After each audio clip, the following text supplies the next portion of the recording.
This episode is brought to you by Farmers Insurance. When was the last time you reviewed your insurance policy? So it's been a while, huh?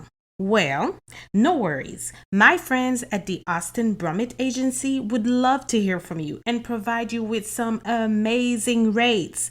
Give them a call at 678-402-8262 or email them at abrummett@farmersagent.com. That's ABRUMIT at farmersagent.com, and tell them Harley sent you. Insiders, Inside the Bubble with Harley G is now sponsored by BetterHelp. As a partner of this episode, listeners can access the BetterHelp link located in the show notes to receive 10% off your first month of therapy with BetterHelp and get matched with a therapist who will listen and help. Go to BetterHelp, that is BetterHelp.com/inside the bubble, the link to get started.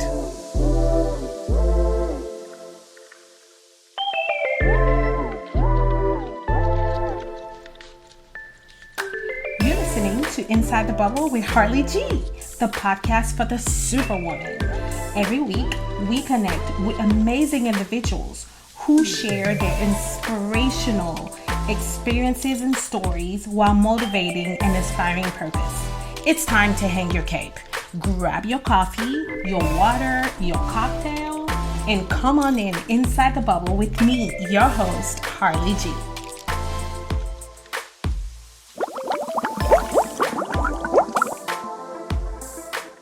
Hi, Insiders. Welcome to Inside the Bubble with Harley G. I'm going to stop saying I'm excited, but I really am excited. I really am. Every time I'm recording, every time I bring on somebody to the show, I'm just excited. I need to find another word probably, but I'm not. This is what I'm going to go with for now. I am very enthused. There you go. Thank you for the word choice. And today I have an amazing friend of mine. We literally act like we have known each other for years, but we've only known each other for like 3. Yeah. 3. Exactly. We have an anniversary coming up. We do. I don't even know the date. I don't know. It was around. But it's coming. Around Christmas. Yeah, okay, around Christmas. I Yeah, am a very gift. true. I am your gift. Oh my gosh. Okay. So today I have my dear friend Parul. She's actually my journey partner. So I know you guys have probably seen some picture of the both of us just creating mayhem on social media. But first of all, Parul is like a jack of all trades. She does everything, like literally everything. She does everything. And we actually met through my brother T, and he introduced us, and he kind of knew, I guess it's like a sixth sense or whatever. He was like, you guys are gonna love each other. And at first I was just kind of like, don't be telling me what I'm gonna do and how I'm gonna feel about her, because I don't think I like her. And then it was just kind of like, I didn't really have a choice. But anyway, so excited to have Parul on the show today. You're enthused. I am very enthused to have Parul on the show today. And so I really want to have a conversation with you about just the struggles, the challenges. We are mothers, okay? This show speaks to that specific group. We're mothers, we're on the go. There's so much to do, not enough time in the day to do it. Yep. And it's like, we just really want to have an honest conversation about, guys, it's okay. It is okay. It's okay to drop the ball. You know, it's okay to not have all your ducks in a row. It's okay to want to go in the pantry, lock the door, grab a snack, and stay there for like an hour. Absolutely. No judgment here. Or sit in the car in your garage and eat ice cream. Exactly. While your kids are inside. Exactly. I've never done that though. Never. Absolutely not. Yeah. So we just want to talk about, listen, I just want to let you ladies know, you mothers, you high achieving women, that you're not in this alone. You are absolutely not in this alone. Lean on each other. Find those friends. Find that group of girls who are really going to build up that community for you, right? So it's like I can call Parul and be like, girl. And just based on that, we know we got to sit down. Yeah, exactly. We got to have a conversation. So, okay. So I wanted to get started by Parul, you telling us a little bit about your story. Being a mother of 3. So you have 3 boys. Yes. Mm-hmm. And their ages are? Currently, because I have birthdays coming up. Oh, okay. I have one that's turning 9 in, 2 weeks. Oh, okay. And then I have another one that's turning 18 in 4 weeks. Wow, they were like so close. I know. Okay. And then I have one, he's 16, he'll be 17 in December. Okay. All right. And yeah, I'm a mom, and they're all boys. And boys have interesting I love being a boy mom. Okay. And I wanted a daughter so bad, but as my boys grow, I'm like, I don't know if I was built to have a daughter. Yeah. No. Yeah. I'm built to be that auntie that'll take you and do all the girly stuff and give you back. And then go back. Because I don't want to do it. And truth be told, my sons, they have enough emotions. I don't know if I'd be able to. Okay. I've got that taken care of. Yes. But yeah, absolutely love them. And I guess more about what I do and all that good stuff, right? Mm-hmm. Okay. So she does everything. Like Parul does. Oh, I don't even know where to start there because it's like you need something. Parul's like, okay, so we were going to this event a couple of months ago, and I had some business card. This was like my very first event that I was actually doing since I got like pretty much most of the podcast stuff together. It hadn't launched yet, but I was kind of going to this event to just gain exposure, kind of put the podcast out there. And so it was kind of low key, not really a whole lot of pressure, but still I wanted to have all my ducks in a row. And one of the things I was like, oh, I'm going to meet people, I'm going to network. So I want to make sure that I have my business cards, right? I mean, going to an event, you need to have business cards. So I send over the information to the place. And so Parul was meeting me at the house, and then we were going to the event together. So I get Parul comes in that morning, and she's like, so your business cards, were they supposed to have your information on them? And I'm sitting here like, well, Parul, what a business card, what is the point of having business cards if you don't have your information? Like, what kind of good question is that? Mm-hmm. And she was like, so about that, I opened up the business cards, guys, and it just has my logo on them. It has none of my information on the other side of it. They're literally logo cards. I was like, and I felt myself going into panic mode, and I was just like... But you held yourself together. I did. I actually took it. I'm very proud of myself because I took a step back and I was like, you know what, Harli? You're not going to let this predict how your day is going to go. And I was just like, okay, I took a step back. I was like, you know what? We'll work something out. I don't care if I have to get a pen and write my information on the cards. That's what I'll do. Yeah, that's good. So we get in the car, and she was like, I have a solution for that. Within 10 minutes in the car, I had electronic cards, which is way much better than physical card. Oh, yeah. I was just like, she had my headshot in there. She had my information in there. I could text it to somebody. And by the way, you guys, the name of that app is called Blink. Okay, so if you need a solution to business cards, some people do like going with the physical card. To each his own. But if you want to have a quick, this app is amazing, and it's literally a business card app. It's on your phone. Exactly. It's on your phone, and you're able to exchange information with another individual electronically. It's amazing. But like within 10 minutes, she had set all that up for me, and I was like, wow. I mean, so that's just one of her skills, by the way. She has many others, but I don't want to give you all the skills that she does because I'm currently utilizing her free of charge. Yeah, you can't. Mm-mm. And so I don't want to give away all my secrets. But anyway, so name some other stuff because we don't have enough time for you to name everything that you do. But name some of the stuff that you do. Okay. Well, I have a dessert company, Parul's Desserts. So pretty much that started with me doing just general cakes and desserts and everything as a whole. However, So what got you into that, by the way? Oh gosh, and it's funny we're talking about motherhood and all this. So many years, and I've always liked to bake. Let me just go way back. I've always liked to bake because when we were growing up, my mom hated cooking. Oh, your mom. Wait a minute. Your mom is Haitian, and she hated cooking. Hated cooking. Okay, this is a whole different podcast. I know. Right? Okay, all right. To be continued. She hated cooking, so she never taught me how to cook. So I figured so I learned how to make stuff myself, right? But I wasn't like a gourmet chef. But I'm like, all right, well, if I'm gonna teach myself, let me teach myself something that I like. Okay. So I got this cookbook, this baking recipe book, and I started baking and doing things. I burnt a couple of things, and I made some amazing items and all that.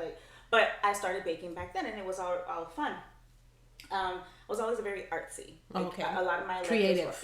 Yes. I did a lot of drawing classes. I did a lot of. I like those types of expressions. So then I started working. When I moved to Georgia, I was working a corporate job, and it was very stressful. My oldest son, he had a birthday coming up, and because my job was so busy, I figured, okay, well, I'm gonna find somebody to make a cake for me. One of the fondant cakes or whatnot. Didn't realize how far in advance you actually had to order those cakes. Oh. So I tried to call it, the day before. And they were like, yeah, that's not how this process goes. And I'm like, okay, well, I'm going to do YouTube and I'm going to make one myself. Just like that. I did. So I made the cake and it was horrible. I thought it was horrible. Oh. I thought it was horrible. But my son was like, look, Mom, because I took fondant on the cake and I just wrapped it on there and I bought some toys and I put it on there and he's like, oh my gosh, it's the best cake ever. And like, that made me feel good. So I'm like, let me actually take time to learn. So I did some YouTube videos, and whenever we'd have potlucks at work, I was the one that did the desserts. But I'm like, let me start adding decorations to it. So I started doing some strawberry shortcake type things, and I made this one thing. It looked like a voodoo doll. It was really oh my gosh. It was pretty bad. Oh. But I was trying, so I'm like, trying and then things. Everything melted, and I'm like, oh, there goes that. Okay. But it tasted amazing. Oh. It tasted great. But there you go. Yeah, so then one day, this girl was having a baby shower, and I said, I'll do the cake. And I made the cake. I remember it. It was her name was Tiffany, so I made the cake a Tiffany box. Oh! And I put her name and everything. Oh, that's cute. And she walked into the baby shower, and she was like, where did you order this cake from? And everyone looked at me, and I was like, I made it. So she posted it on Facebook, and people were like, oh, it's really cool. So I went ahead and I shared it, and I started taking orders and practicing and learning and YouTubing and paying for classes and things like that. So ta-da, here I am.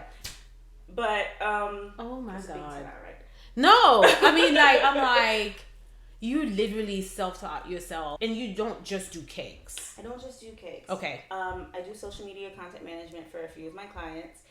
I started doing some small businesses, but most recently I've kind of ventured into the political realm. Started about 2018. It was kind of a contentious time, in the U.S. Exactly. And there was a young lady who turns out to now be one of my really good friends. She was running for office, and the person that she needed to do her social media essentially just walked out, and she was looking for someone, and a mutual friend was like, hey, I know this person and she wants to donate to the campaign and she's willing to do this for free. So I started working on her social media and her comms and everything else, and then she ended up getting me more involved into the county system, the county Democratic office. So I started getting other political clients and actually doing the communications and social media for the Cobb County Democratic Committee. Wow.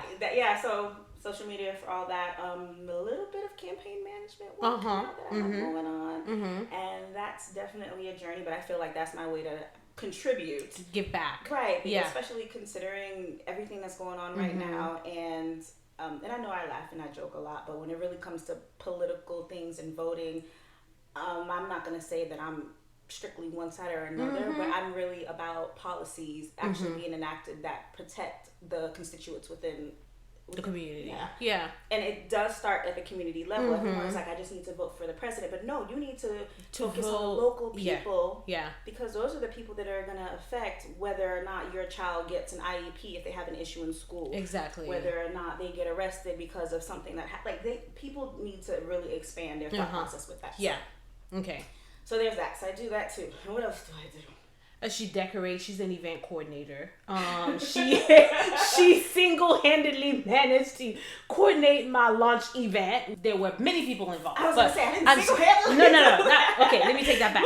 She was really helpful with coming up with the vision and what needed to be done that day. And of course, I got to give shout outs to lots of people who made the event possible, like my best friends who came from Florida, my DJ team that was there just front and center to turn things out. Oh my God, they were so lit. But you know, my friend Lucian, who's been helping me with all the logistics of the podcast, and so there were a lot of people. But to have someone to kind of like bounce off ideas of, like, what do you think of this? Well, what should we do here? It was such a tremendous help. Like, she literally became like my right hand. Ladies, I know there's so much to do and not enough time in the day. Trust me, I'm right there with you. But what are you doing for yourself? Well, I've recently discovered Body Bar Pilates. Let me tell you a little bit about it. Body Bar Pilates will challenge all of your major muscle groups and provide you with a full body workout. Wow. Listen, I had to check it out. I took a class with Sherelle and it was amazing. They have workouts for all skill levels, whether you're just starting out or you're just looking for a new way to move your body. This is the community for you. Check out my friends at Body Bar Pilates East Cobb or give them a call at 678-941-4371. And don't forget to mention me, Harli G. Woman. And that was like just that was just priceless. So we appreciate that. So you're welcome. And is there anything? So so you're doing all this stuff. You have a dessert. You have a corporate right. You have a corporate job. You do events. You also work in the political realm, and you also do social media. When do you have time to be a mother? That's an amazing question. I'm just saying, like, I think mother is somewhere in there, but I'm not seeing it right now. Let me also add, and at one point I was the chair for diversity and inclusion at all 3 of the schools that my kids are going to. I had to reduce that. And that's part of me learning self-care. Like, for me, it was very important for me to be present for my kids. So when I first started on that journey being a mom, I was working a corporate job. I wasn't doing it. I shouldn't say I wasn't doing anything else, but I wasn't full-time and trying to take on anything else. So I said, I have little black boys that, and I'm in a predominantly, not necessarily. Not very diverse. Yes, they're not diverse. And I've seen myself, some of the other boys kind of lost in the system per se. Like they labeled and like, we need to put you here. And I wanted to make sure that the schools knew who I was, so they weren't going to try to, like, I know who you are. Yeah. I know what's going on here. So I made it a point to be room mom, to be on PTA, to be on all of these items. So after pandemic, it kind of shifted a little bit because we couldn't really be in the rooms and do certain things. But I realized that as much time as I was taking trying to be present in the school, a lot of that is not during regular school hours. Some of those things happen after hours, which takes away from the time. So I had to really be like, all right, what is it that I really want to do? So I pulled back doing that. But I realized that, yes, your children need you when they're younger, but it's really in those high school years, and this is just my opinion, when you're basically giving them the final cuts on molding and to be an adult that's functional. So I had to kind of shift. Okay, where am I going to put that extracurricular time? So at the high school, I'm more involved. I volunteer as needed. I'm on the board for the football team at the school. Whenever activity my other son is in, I at least try to participate, volunteer, and whatnot. And I try to make sure that I spend time with the kids and have conversations with them to check in. What is it that you need? How do you feel I am being as a mom? Do you feel that I'm providing the things for you that you need? Am I providing the things that you want? Do you feel comfortable coming to me? Let's do things together.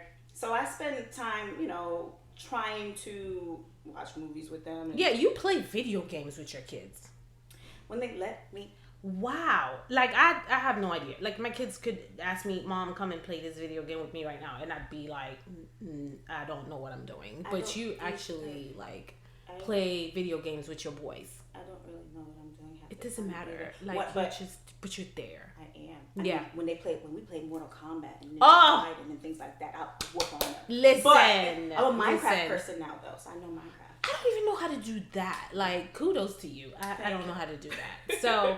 So has there ever been a time when you felt like, I'm just failing right now? I Yes. feel like I'm failing, and I'm failing profusely, Yes. and I'm just failing. Like, failing is the only word that can come to Yes. my. Have you ever felt that way? Absolutely. Okay. All the time. All the time. It's like, All the time. yeah, just pretty much every day. So, for example, my oldest son has anxiety. Mm-hmm. And he's had anxiety pretty much forever, right? Mm-hmm. So of course, when he's younger, he doesn't necessarily know how to channel those feelings and other things. And they gave him an IEP. You know, he was in programs to try to help him.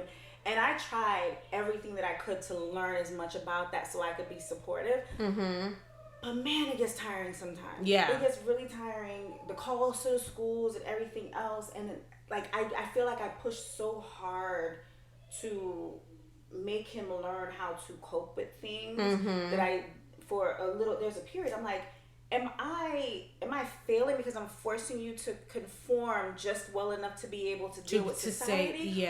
Or am I making it comfortable for you to feel comfortable within yourself to be able to advocate for yourself and accept your differences and just being able to do what's comfortable for you? So one day, So one day we were having a conversation. I feel like I'm gonna cry, and I felt so bad. And I said to him, I was like, I'm sorry, because I feel like I pushed you in the direction that wasn't going to benefit you short term or long term. And I want to do a better job as a mom to make you feel comfortable with yourself so that nobody can make you feel like you're not as important as you are. And he was like, okay. So we work on that journey with him. So whenever, and I know his signs, like I know when he starts to shut down, and it definitely still gets frustrating sometimes with that. But I know I'm learning to pull myself back and realize how I treat him moving forward is going to dictate how he views child-parent relationships and how he views relationships with other people. And I want to make sure that I give him the best impression of what's supposed to be as opposed to what society is telling him he's supposed to be. That's amazing. And did you go to therapy to learn that, or you just came up with that on your own? I came up with that on my own. Okay. And wow. and that's not, I'm not against therapy at all. Oh, absolutely. But I'm a big proponent of therapy, by the way. So, but for me, I think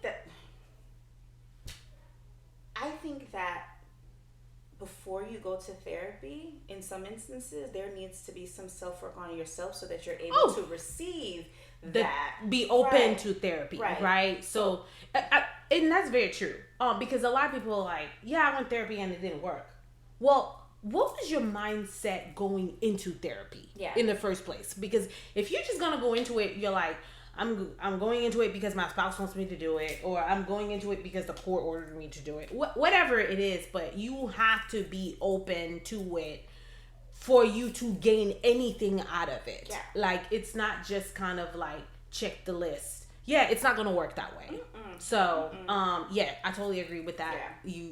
You have to do some work, and that might mean that, you know, instead of before I go in therapy, I need to figure out what my triggers are. Or maybe I need to figure out, why is it that this situation irritates me so bad? You might have some personal work to do before you get there. But it's hard for some people to acknowledge that, okay, I need to fix this, because, and it's even harder when you're trying to fix somebody else. Okay. So if I'm trying to, like, are we underlining talking about anyways, but yeah. When you're trying to fix somebody, caught that anyway. So like for my son, and I don't want to say I'm fixing him because he's not broken, there's nothing wrong with him. Right. Let me make that correction. Yes. I was trying to assist him in his journey. Yes. Of him being walk along with him, support him. Right. And it just so happened as I was doing research trying to figure out what is it I can do to help, I'm like, one, I'm a bit more emotionally intelligent than I initially thought that I was, for me to be able to recognize the signs. Right. Yeah. So that's one. And two, I learn a lot from watching other people's experiences. So, and once again, I'm not saying that I don't need to go to therapy, but if you actually pay attention to the people around you, their experiences, what is it that they've taken away from it, how they move from it, I believe that you're able to absorb some of it and make it your own. But I do think that therapy would be the next step to be like, you've absorbed all of this knowledge, so what do you do? Right, what do you do now? Like, okay, I know this, but what do I do with it, right? Yeah. So my oldest, he's very reserved, right? Oldest kid. Yeah, it's just, kid, yeah, me too. Yeah. So he's very reserved, and, he has his way, and so if you were an outsider looking in, sometimes you're like, what is wrong with this kid? Like, he doesn't talk. And the thing is, with him, he says he's very socially awkward, but he's not. He's not socially awkward. He's labeled himself. And so now, because he's labeled himself that way, he's kind of playing the part, right?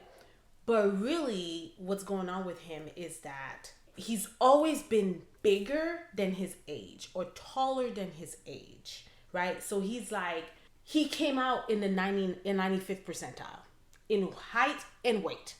Dude was 9 pounds. That was a big baby. You know what I'm saying? And so he's always been amongst the tallest boys in his class, and never been but he's always just been a big kid or whatever. Well, as he's grown, he's taller. He's just kind of thinned out, and he's really he's basketball material when you look at it, right? Yeah. So in his mind, because it's so easy, if you put him in a lineup, it's so easy to see him, right? That's probably where your eyes are going to go first because he sticks out. Yeah. So he has made it a point to shrink himself. And, I hate that. Right? And so that means out in society, in a social setting, he tries to shrink himself as to not draw attention, because people naturally draw attention to him because of his physique. He's overcompensating. Exactly. So he's overcompensating. So we put him in therapy, to kind of help with that. And there was some other things too. But it's like now it's really me trying to tell him, you have to own who you are. And it's hard, especially for a teenager at 15. To be like, they don't know who the heck they are. They have no idea who the heck they are. Oh my God. Let me tell you something. If I could redo life, I'm going to just skip middle school altogether. That's what I'm doing. I'm skipping middle school. And I'm going to the last year of high school. Okay, maybe the last 2 years. The last 2 years. I could do the last 2 years. But that whole block. Yeah, okay. But that whole block of time, I just wish I could just get rid of it. You know what I'm saying? There are many lessons to be learned there. I think that's a whole different conversation. I think, because I feel the same way, but I didn't necessarily feel bad about it. I think it had something to do with being first generation of American, absolutely. And how we perceive based on what we saw in the household. So yeah, that's a whole different discussion. This is a whole different podcast. Yeah. So really, it will be titled "Growing Up Immigrant," and just we did. But that's a whole different podcast. Yeah. So just have those culture differences that play into you growing up and your perceptions and your just everything. So yeah, but I mean, so that's where it comes from. But it's very interesting that he has labeled himself a certain way, and it's almost kind of now he's playing that part. There was something that we're doing. I was like, go up there and ask the person or whatever for this, and he was like, well, Mom, I can't do it. I'm very socially awkward. No, no, sir. Now you're just being lazy. Grow. Okay? Exactly. Not it's like physically, but yeah, exactly. And it's but yeah, it's a struggle, right? And so here I am. I have 4 kids, 4 different personalities. Yes. 4 different personality. I repeat, and it's so you have my oldest that we just talked about. Then you have the second one, who's the polar opposite. That man knows no stranger. He be bouncing up. Hi, he knows no stranger. He is the life of the party. Everybody in the neighborhood knew him. That only had him as a child.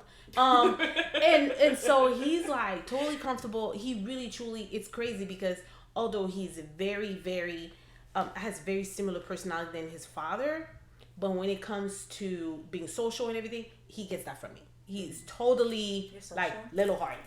You're social? Socially. You're social? No, I'm not social at all. But anyway, and so you have him.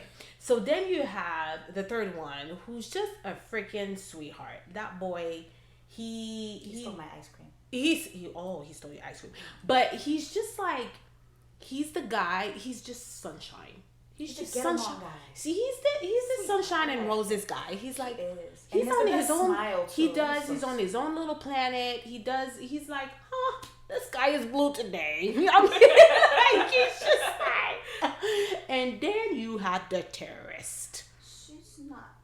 No, she's a terrorist. My daughter is legit a terrorist. And by the way, the last two are twins, so a boy girl. She's a sweet terrorist though. She's not a sweetness moment. She's sweet to me. Okay, well, she's sweet to you probably because she's scary. She knows you'll put her right back in her place. But I got that. Okay. Yes, yes. But yeah, she is a terrorist. But yeah, she is also. It's so crazy because she has the kindest heart. She really is. She is the person that will be like, "Oh, Miss Pearl's coming today. Okay, I know she likes this. Can we do this for her? Can we get this for like she's so thoughtful, yet a terrorist at the same time." I don't know how you fit those two personalities in one body, but some way, somehow, baby Jesus has done that. That's me. I don't know either, but it's me. Oh my gosh, you are not. Oh yes, you are.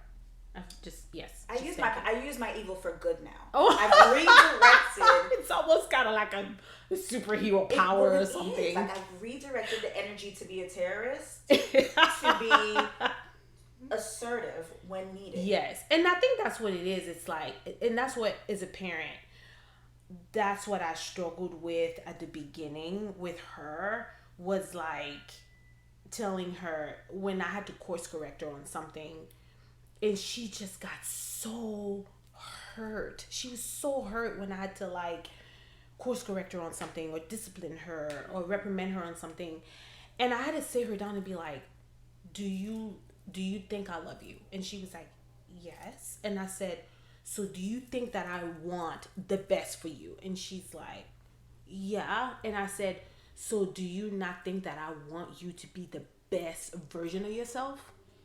And so when I'm doing that, that means that if you're doing something wrong, then I'll owe it to you to help you realize that and course correct it, right? And it was like just having those conversations with her, because I really wanted to be careful in not taking away from her spirit.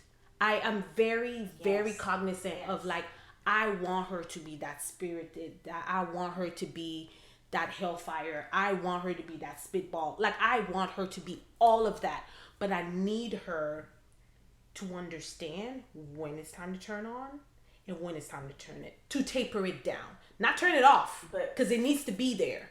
But you need to know the way to channel to mold it. Exactly. Yeah. Like, it's so funny you say that, like when you're talking about your children, because scolding your children and whatnot, because I remember the moment when I realized that I had to be mindful how I talk to my kids.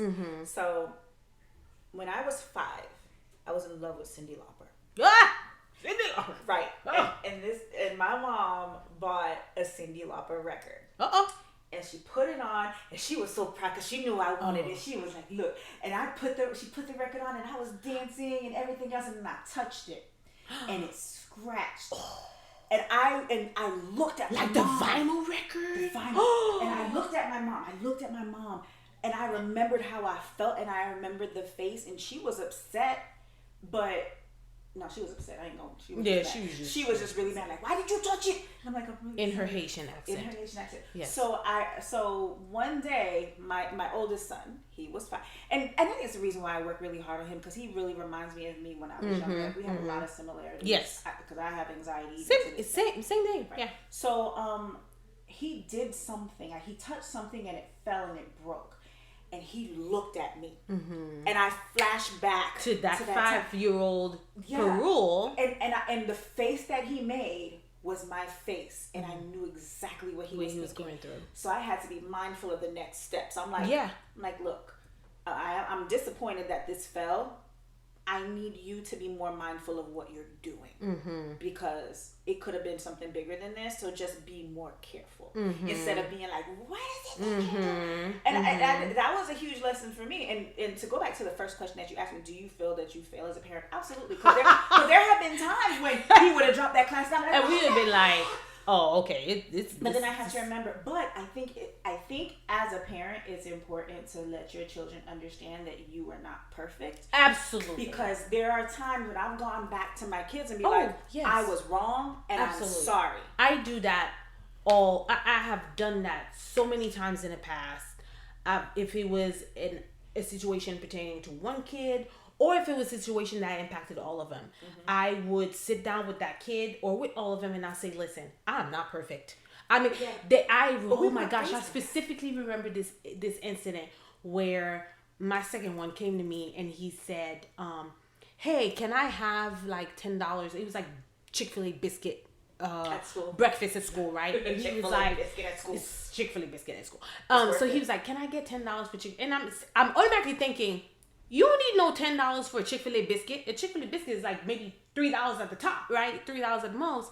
And I'm sitting here like, no, I'm not giving you $10 for one whole Chick-fil-A biscuit. And like just the way, I don't know what happened, y'all. It triggered. I don't know what was happening with me that day. Chick-fil-A biscuit. Maybe I did. I don't know, but I was just like, I just like went there. I don't know what happened, and then I was just like. But right after that happened, something in my heart they were like, I told myself, I was like, Harley, what in the world was that? And I actually went and talked to my boss at the time when I got to work. I was like, I totally mishandled that. Like, that was epic mother fail moment. And she was like, okay, so what are you going to do now?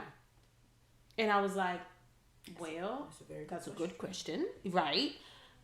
And so I went 7 biscuits. Exactly. No, I that afternoon I went to him and I said, I need to talk to you. So the way that I responded to that this morning was unacceptable. I was like, I did not respond accordingly, and I said, matter of fact, you know, I want to allow you to ask for it again. You know, I want you to ask me again or whatever. I wanted to make sure that now he wasn't like uncomfortable with coming in and asking me for a couple of dollars, right? And then to add fuel to the fire, what was even worse was the fact that he was asking me $10 because he wanted to buy another one of his friends who was not able to buy You're talking about epic mother fail. I mean, you were like, that's it. You have failed as a mother for like the century. Now he feels like he can't be kind to people. Exactly. I was just like, oh my gosh, Harley.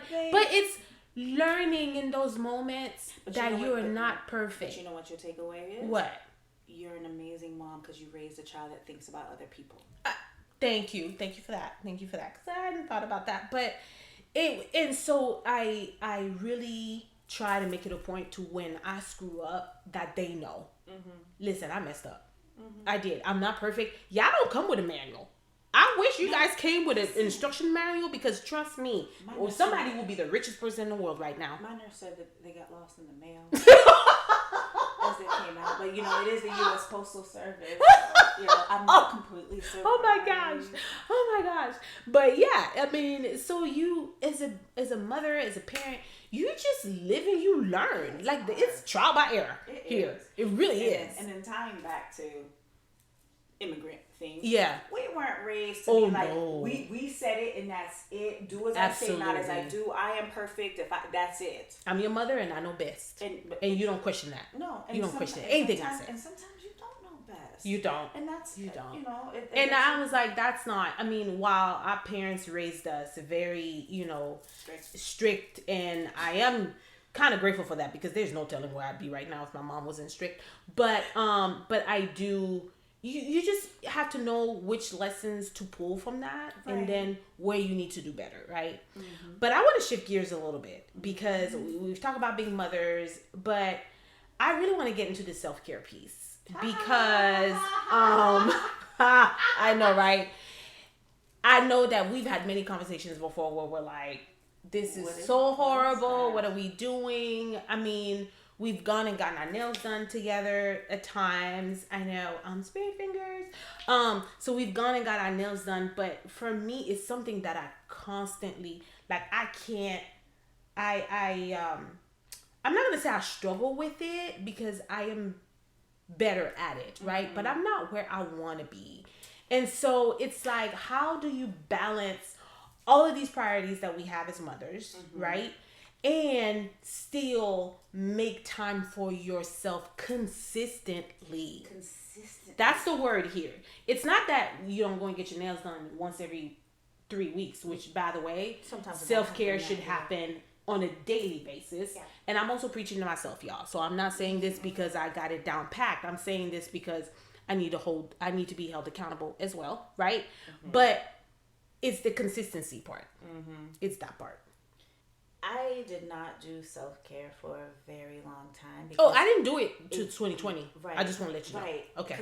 Because there was a part of me that felt guilty. For taking time the G word. Myself. Yeah, I felt very guilty. I felt like if I have time, I need to give it to my family. If I have time, I need to do it toward my career. If I have time, I need to put it into this. If I have time. And which most likely you won't, by the way. And I didn't have time. And then so when I did, it was kind of like, so what are you doing for yourself?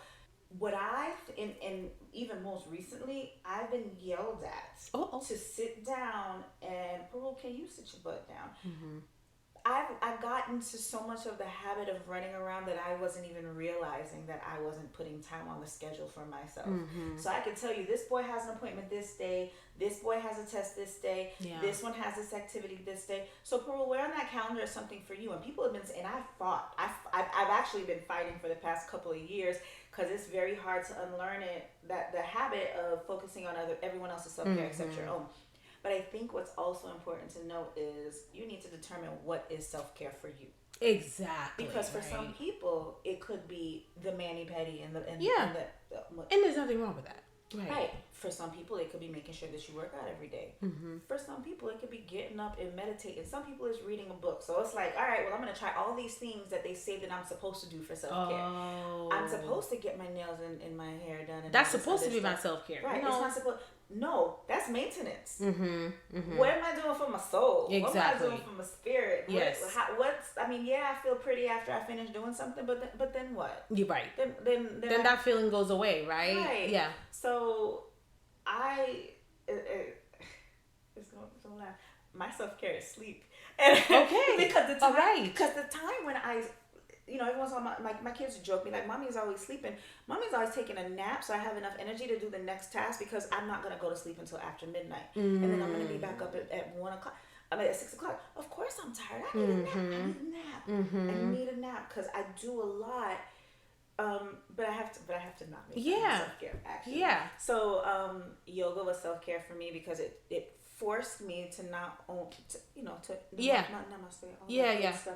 Reading a book is self-care for me. I used to read books all the time when I was young, and then I had children, and then and so like those little things. So I've made it a point every morning, read for 10 minutes so I can, before I start, and I fail at that sometimes too, but I at least try to make it a point for that. And my biggest self-care thing lately has been the word no. I like it. Yeah, and I tell people all the time. It's so amazing. Yeah. And no is a full sentence. Wow. And when you say no, you don't owe anybody an explanation. Oh my God, I forgot I heard this. I've heard this, but it's like, learn to say no and don't say anything afterwards. Right. Don't explain why you're saying no. Don't feel like it needs to come with something else.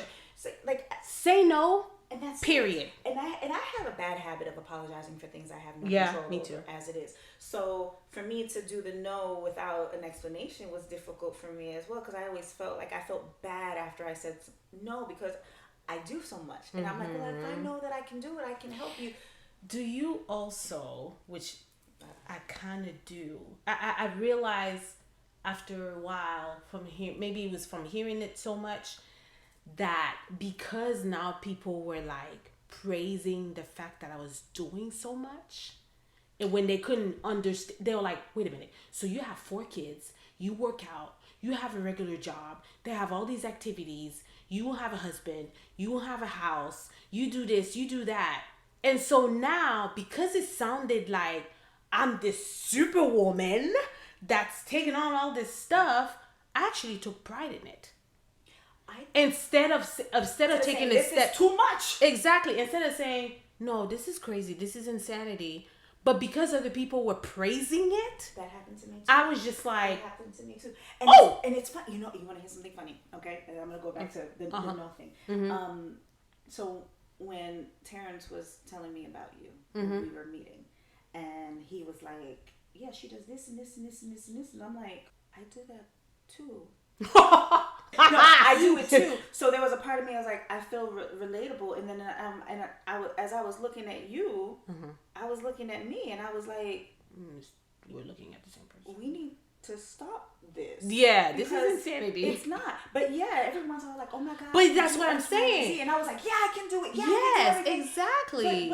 But what is that doing for me as for myself? How am I feeding myself? How am I feeding myself? And don't get me wrong, I love being an amazing mother. Absolutely. I love being able to do this. Yeah. But I had to love me. I had to love me. Like at the end of the day, these children are going to leave. What have I done for myself? Thank you. So I'm like, so with that starts to know. And I remember the first time that I felt comfortable saying no, and I said no. And somebody was like, why not? And I'm like, because I said no. and especially when they're used to people like us that are doing everything. Yeah. And you actually... Well, they're used to seeing us say yes all the time. And I said say no. And here's what really made me say no. It got to the point where I was saying yes to everybody, and I wasn't able to do it, and I started disappointing people because I started not doing it. And I'm like, I don't want that reputation for myself, so no, I can't. I don't have time. Or no, I don't want to do that. There was this one guy, he got so mad because I said no. And then he asked why. I said, because I said no. I was like, I don't want your explanation, it's a full sentence. And then he was like, no, really, why? And I said, okay. Well, since you want to know why I said no. And I went into detail, and he got pissed. I was like, well, you should have just left it at no. Yeah. Because now you know that you're an idiot and you're not viable, and I really don't want to talk to you, and I don't understand the purpose of this of us even speaking with each other. Like, I really just wanted to tell you no, because I didn't want to waste my time explaining to you why you are a no. Okay. So there's that. Yeah. Exactly. But after a while, it started to feel good because I'm like, I'm valuing my time. I'm not wasting my time to tell you. So what we don't realize, I'm so glad you said that, because what we don't realize is that by saying no, we are actually loving and caring for ourselves. What? Repeat that again, Harli. By saying no, you are actually caring and loving yourself. Drop the microphone. We're done. Podcast over. We'll see y'all next week. That's it right there. Words of wisdom. And it's so crazy, but I'm 40 something years old. I'm not gonna say my true age. She's actually 32, y'all. Thank you. And we're just not realizing it's this. A while. It's just like, what? But we are shifting into a generation that allows you to say no. We did Very not true. grow up in a generation that said that we could. Yeah. My mom, no. I just said it. But my mom, yeah, right. You dare fix your mouth to say no to her? What? The Haitian way. Backslap. The Haitian way. With the yes, exactly. So yeah, we didn't grow up, and we had mothers, and I'm thinking it was probably the Haitian mothers actually that were just kind of like, they were the epitome, they were the example of doing everything. You take it on all, you take the whole village with you. So like, not only are they mothers that are nurturing and caring for their family, but they care for their whole communities. You know what started my no? So my mom passed 9 years ago, and I just remember right before we found out that she had cancer, she ended up having to move with me. She lost everything. she lost her house. She lost her she lost her she herself because she had spent so many years giving, pouring out, yeah, to the point where she had nothing, and then she got sick, and she died, and she had nothing. And I'm like, had she just said no a little more, she probably would have been more self-fulfilled. I think a lot of things would be different. And I'm like, I don't want to die and have nothing. I don't want to die and feel like I gave it all and I have nothing left to give to myself. And I want to be able to give to myself, and I want to be able to give to my kids, and I want to be able to help as many people as I can, but I need to be mindful of how I help other people without pulling away from myself. Right. And somebody said to me, you can't pour into other people's cup if you don't have any in your cup. Yeah. And the more and more I was saying yes, my cup, I was empty. I was empty. And you were not taking time to refill it. No. No. So, have you found your purpose yet? I think I'm getting there. Okay. I feel like I feel joy when I'm able to help people. Okay. I have to find that healthy balance to where when I start to help people, I just don't give them everything of me. So it's definitely will helping people. Okay. So it sounds like you are on the path there. I'm getting there. Yeah, you just haven't found the exact specific. I'm in the neighborhood. Right. I need to find the street. And then find the place to go to. Exactly. But I just know that I really, really want to help people. And at one point I was like, okay, well, it is that I want to help moms. And I still want to help moms. I don't know if that's necessarily my your avatar, your core audience. It's not, because especially considering that there are so many people that are helping moms right now. I want something that probably feels a little closer to me. And I'm still trying to figure that out. Okay. So I don't know it. So in the meantime, I'm just gonna help who I can within range of, which is me, taking care of myself. And I love helping you. You're you're so sweet and you're so grateful, and you reciprocate. Like, you don't just take and like no, like I don't ever feel like I'm being nice. And I have a few people that are definitely like that. Like I'm finding that as I'm adjusting myself, I'm attracting the people that you want to, right, and attract you. And that's the thing too. It's like part of that self-care is having that group of that support system that propels you forward. It's so important to build that community for yourself. So it's like, you're absolutely correct, because as I got on this journey to purpose, the right people came on my journey. The right people came to support me. The right people are walking along with me, which is, you. I call her my journey partner again, but like that, and I think that's the thing. A thing that goes along with purpose is that when you are walking in your purpose, and it is your purpose, he sends you the people. It's not you going out trying to find them. No, because he sends you the person that's supposed to be walking with you. So I think it's so you know what? Maybe what we do is we figure it out together. Like, we're able to help each other on this journey, which I think is, absolutely phenomenal. And we have an amazing group of friends though that are like, they're the bomb. Like, they really are. So I think we can figure it out together at some point. Yes, exactly.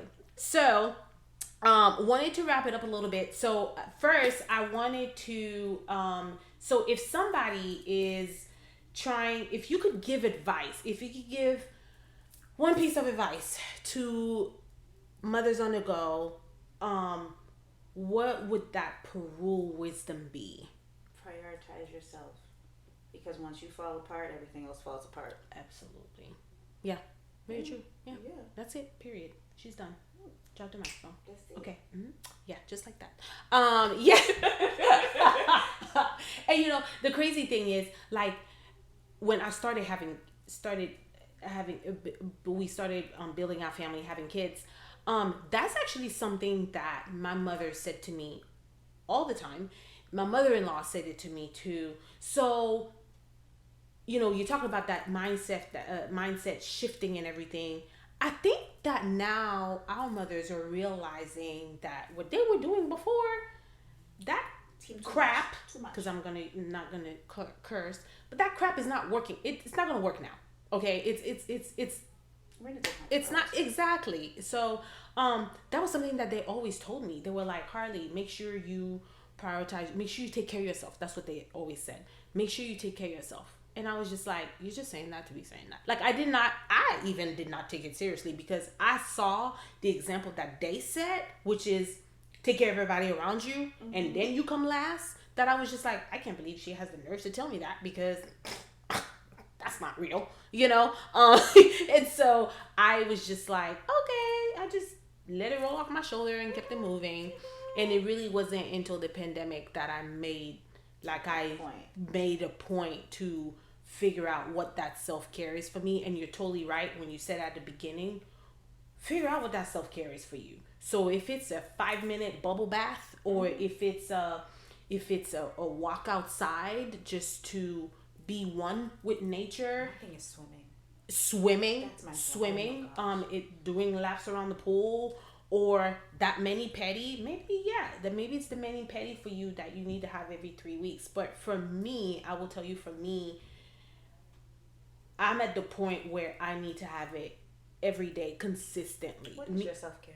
So my self-care is, I actually wake up, it's not the gym.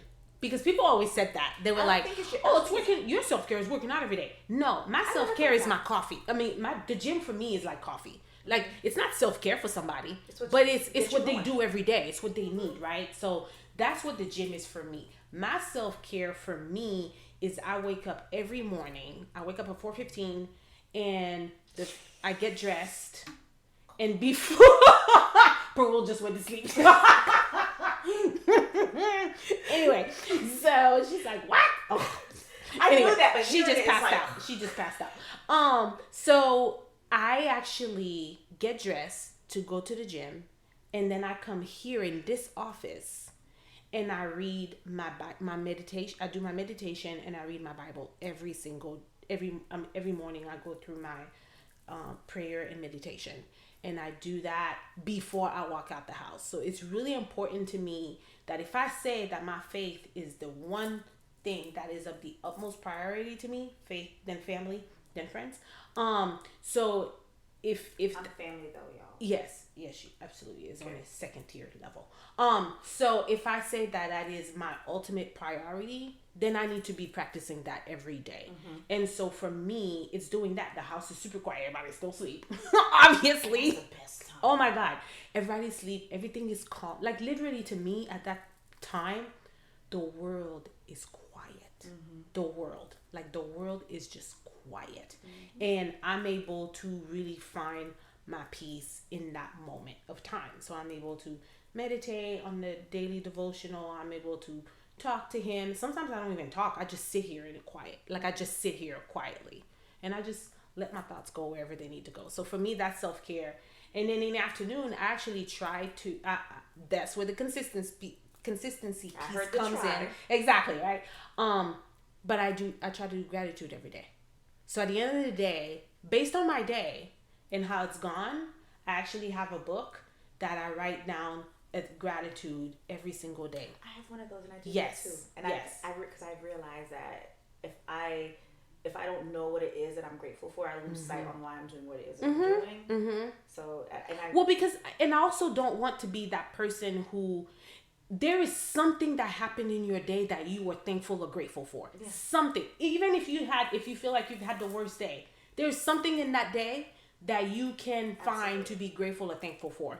And I want to focus on that. Yeah. So I do that. I try to do that every day. Before I leave the office, I pull out my little book and I think about the day, and then I write down what I'm thankful or grateful for. And I'm in that book a lot. I love how you just feed my ego when I say things. Thank you. You're welcome. That's what I'm here for. That is what I'm here for. So, Parul, anything that you wanted to leave us with, our listeners? Anything that you want to say, or? It's never too late for self-realization. We preaching. Yeah, because there are plenty of times when I used to be like, I haven't had this done X, Y, Z. I'm 42 and I'm still learning, and I'm okay with it. So yeah, it's never too late. Well, that's how you grow. You learn by you grow by learning. So amazing. Well, thank you so much for coming on the show today, on the pod. We have many other episodes where Parul and I are gonna come. Parul's gonna come in and just speak to us on first. We have to do the growing up Haitian piece. Absolutely, we have to do that. Yes. So that'll give you guys a little something to look forward to. But guys, we are on social media. We are on Instagram, Facebook. Follow us on Instagram, Inside the Bubble HG. Same thing on Facebook. We are dropping episodes every Monday. Every Monday we're dropping new episodes. So please make sure that you follow us on all the podcast platforms and subscribe to the show. You will have the opportunity to subscribe by looking through the show notes, or you can go on Instagram, click on the link in the bio, and that'll lead you to the subscription. So please support your favorite pod, because I know this is your favorite pod. It is. And go to her website. Yes. And buy merch. Yes. And if for some reason it's your one-stop shop, if you don't remember what her social media handles are, you don't know any of the information, you don't know where to look for the podcast, go to the website. Everything's there. Click, click, click, click, click. Boom, boom, boom. Done and done. Yes. www.insidethebubblewithharlig.com, because I know you all are going to go on the website. Okay. So yes, visit the website. Link in the bio on Instagram. And guess what, you guys? You have just been inside the bubble, okay? Inside the bubble. And do not forget, there's always purpose in your story. See you guys next time. Bye.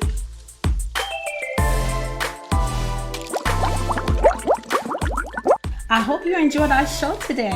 Hit the subscribe button and share. Share this pod with your family, with your friends, with your girlfriends, and follow us on Instagram and Facebook at Inside the Bubble with HG. Keep the conversation going. Drop us a heart emoji, engage with us. We would love to hear from you. New episodes are dropping every Monday on your podcast streaming platforms. And remember, there's purpose in your story.